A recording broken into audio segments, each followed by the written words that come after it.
Bharatiya Janata party के पूर्व corporator Ramesh Parmar के बेटे तपन परमार पर हमला किया गया था और हमले के बाद तपन परमार का इलाज अस्पताल में जारी था। लेकिन इस वक्त बड़ी खबर सामने आ रही है जिसके मुताबिक इलाज के दौरान तपन परमार की मौत हो गई है। ये घटना पुलिस के सामने बनी होने के आरोप परिजन लगा रहे हैं। आरोपी बाबर ने इस पूरी वारदात को अंजाम दिया है, ऐसा भी परिजनों का कहना है। तब एसएसजी अस्पताल में पुलिस का कड़ा बंदोबस्त तैनात देखने मिला।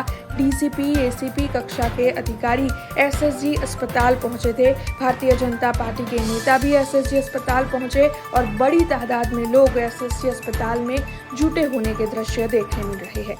घटना एक्चुअली में नागरवाड़ा में थई थी। नागरवाड़ा મહેતાવાડીના નાકા પર બાજુમાં ઘટના થઈ હતી। ત્યાં આગળ બાબર પઠાણ કરીને છોકરો છે, આરોપી છે જે છે એ અને બીજા બે ત્રણ સાગરીતો એની જોડે જે ઉઠાવ્યા એ મારા બે ભાઈબંધોને ચાકુના ઘા ઓલરેડી મારેલા જ હતા। એના માટે અમે સ્ટેટમેન્ટ લેવા માટે આગળ મારા ભાઈબંધોને લઈને આવ્યા હતા। આગળ સારવાર લઈ રહ્યા હતા। એ દરમિયાન બાબર ખાન પઠાણને અમે કેસ કરવાનો હતો, એ મારે પોલીસ કેસ કર્યો વગેરે। તો અહીં આગળથી બાબર ખાન પઠાણ જે જાતે પોલીસની વાનમાં આવ્યો, પોલીસની જોડે આવ્યો, પોલીસ પ્રોટેક્શનની અંદર આવ્યો। આજુબાજુમાં 4 થી 5 પોલીસવાળા હતા, એ અહીં આગળથી લઈને ગયા અંદર।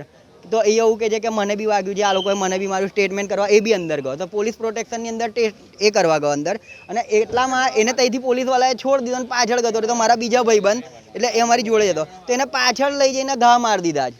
રોડ જે ચા પીવા ગયા હતા બે, મારો ભાઈ અને મારો ભાઈબંધ, એ ચા આ મારો ભાઈ ને બે જણ ચા પીવા ગયા હતા, તો એને ત્યાં આગળ ઘા મારી દીધા। એ બાબર ખાન પઠાણ હવે પોલીસ 4-5 પોલીસ એને જોડે લઈને જાય છે અંદર દવાખાનાની અંદર અને અહીં આગળથી સ્ટેટમેન્ટ લે છે। એવું કહે છે અને પાછળ જઈને પેલો બાબર ખાન પઠાણ ને બીજા 5-6 માણસ એના ઘા મારી નાખ્યો, મરી જ ગયો છે એકચ્યુઅલીમાં। એવું કહેતો તો ચાલશે, ડેડ થઈ ગઈ છે।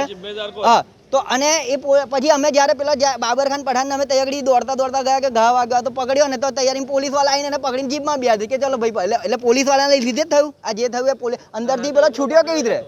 બાબર ખાન પઠાણ અહીં આગળથી સારવાર લેવા માટે અંદર જઈ રહ્યો હતો, અંદર લઈ ગયા છે, તો પછી એ છૂટ્યો કેવી રીતે, માર્યો કેવી રીતે પેલાને બહાર જઈને?